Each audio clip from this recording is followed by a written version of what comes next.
विनती करता हूँ मोर साथ में बोलू जय सतनाम जय जय सतनाम।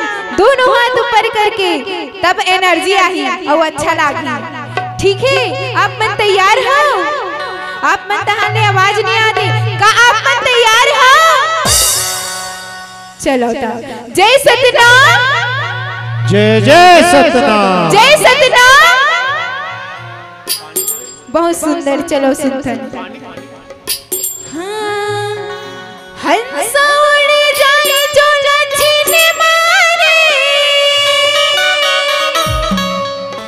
हंसा उड़ जाए जो लछिन मारे, ये गगन मारे,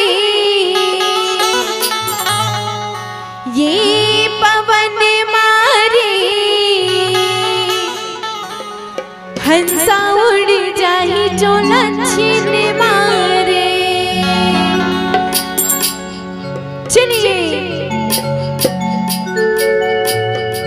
हंसा उड़ जाए जो लछिन मारे, हंसा उड़ जाए जो लछिन मारे, हंसा उड़ जाए जो लछिन मारे, हंसा उड़ जाए जो लछिन मारे, ये गगन मारे, ये पवन मारे, हंसा उड़ जाए जो लछिन मारे, ये गगन मारे, ये पवन मारे, हंसा उड़ जाए जो लछिन मारे।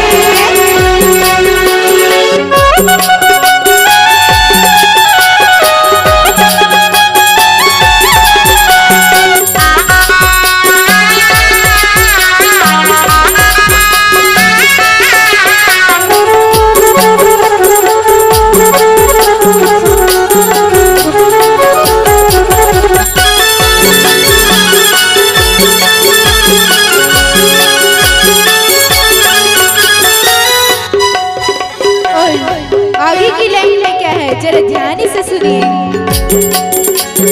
गरब गुमानी करे बड़ाई तेराई का, बड़ाई तेरा मानो सलमा के भैया पाया बाबूलाई का, पाया बाबूलाई। सतनाम गाए नहीं सतनाम गाए, सतनाम गाए नहीं सतनाम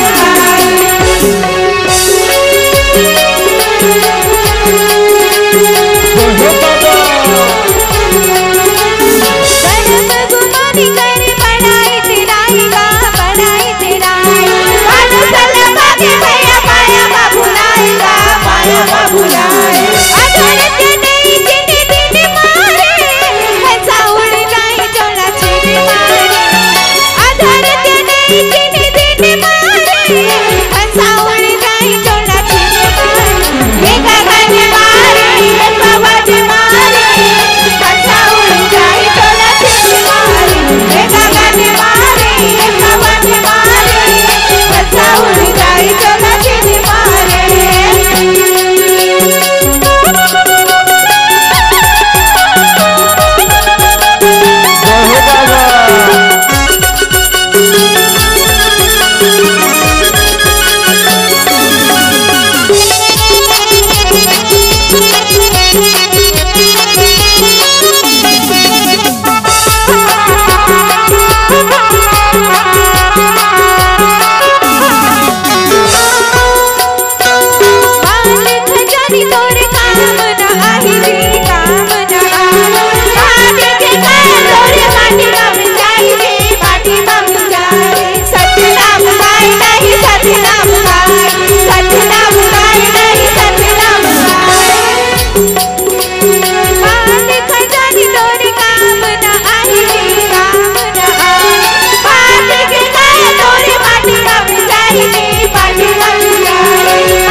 हंसा उड़ जाए जो लछिन मारे, ये गगन मारे,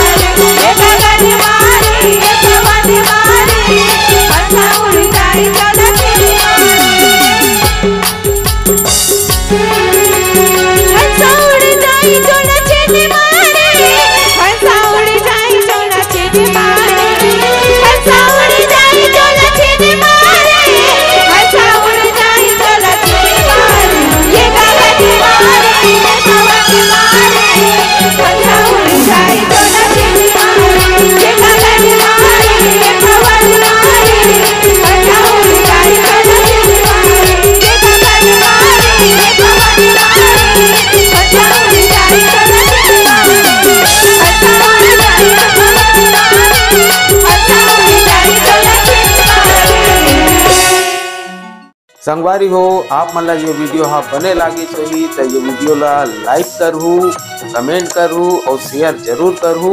और हाँ संगवारी हो मोर चैनल में नवा आए हो तो मोर चैनल ला सब्सक्राइब कर देहू। आप सबला जय जोहार, जय छत्तीसगढ़, जय भारत।